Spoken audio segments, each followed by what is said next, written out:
नमस्कार, राष्ट्रीय समस्या में आपका स्वागत है। मैं हूँ अनुकंपा। मैं स्निग्धा।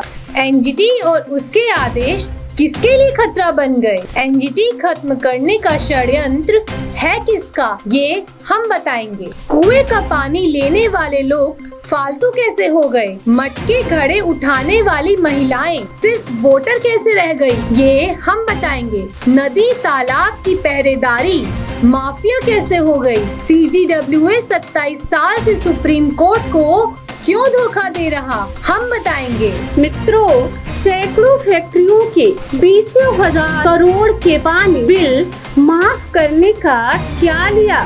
सीजीडब्ल्यूए और नदी मंत्रालय में इतने बड़े माफिया और कितने हैं? एनजीटी के ऐतिहासिक फैसले, ऐतिहासिक कानून बिगाड़ने वाले माफिया मंत्रालय में क्यों हैं? ये हम बताएंगे। सीजीडब्ल्यूए के सामने सीपीसीबी ने सरेंडर क्यों किया, ये हमसे सुनिए। दोस्तों, एनजीटी के ऐतिहासिक फैसले, ऐतिहासिक कानून, आसानी से बनाने बिगाड़ने की गतिविधियां 6 साल से हावी हैं। अगर बिगाड़ने थे तो बनवाए क्यों, और बनवाए हैं तो बिना चैलेंज किए बिगाड़ने के राज क्या है, ये हम बताएंगे। क्या एनजीटी के 5 ऐतिहासिक आदेश फैक्ट्रियों को डराने के लिए या उनसे संबंध बनाने के लिए कराए गए? अगर नहीं तो एनजीटी को अपनी सहूलियत बनाने वाले नौकरशाहों को सजा क्यों नहीं दी गई? और अदालती आदेशों को पुतला बनते देखना कितना न्याय संगत है, ये हम सबूतों के साथ दिखाएंगे। पहले समझिए कि मटके और घड़े उठाने वाली महिलाएं सिर्फ वोटर कैसे रह गईं? कुएं का पानी लेने वाले लोग फालतू कैसे हो गए? नदी के देश में बूंद बूंद पानी की मारामारी पर सजा किसे दी गई?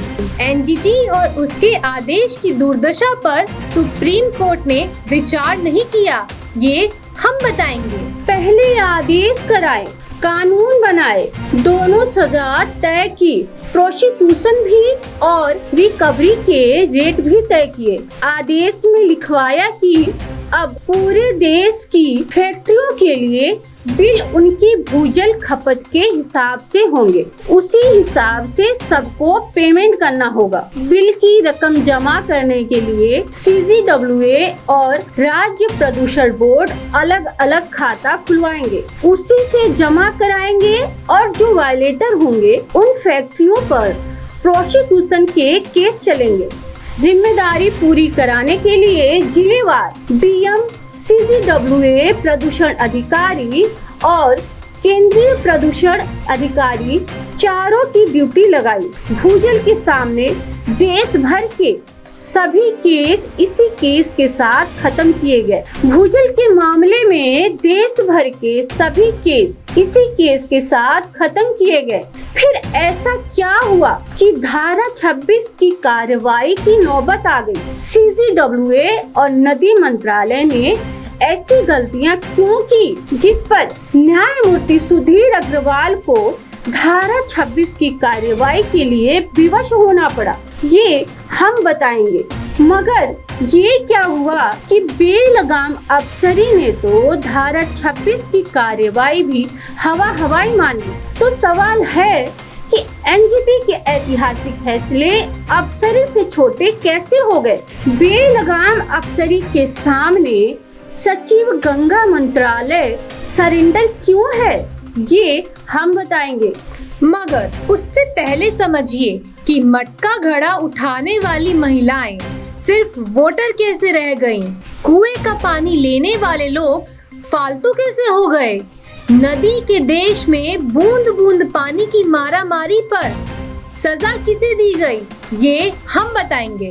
एनजीटी और उसके आदेश की दुर्दशा पर सुप्रीम कोर्ट को विचार करना चाहिए। अगर इस मनमानी पर विराम नहीं लगा तो एनजीटी के आदेश बेईमानी करने का जरिया बनने तय है। देश का भविष्य और एनजीटी बनाने के मकसद दोनों का नुकसान तय है, क्योंकि एनजीटी वो संस्था है जिसे सुप्रीम कोर्ट ने बनाया है। लिहाजा देश की सबसे बड़ी पर्यावरणीय अदालत और उसके आदेश दोनों का सम्मान करना ही देश का भविष्य है।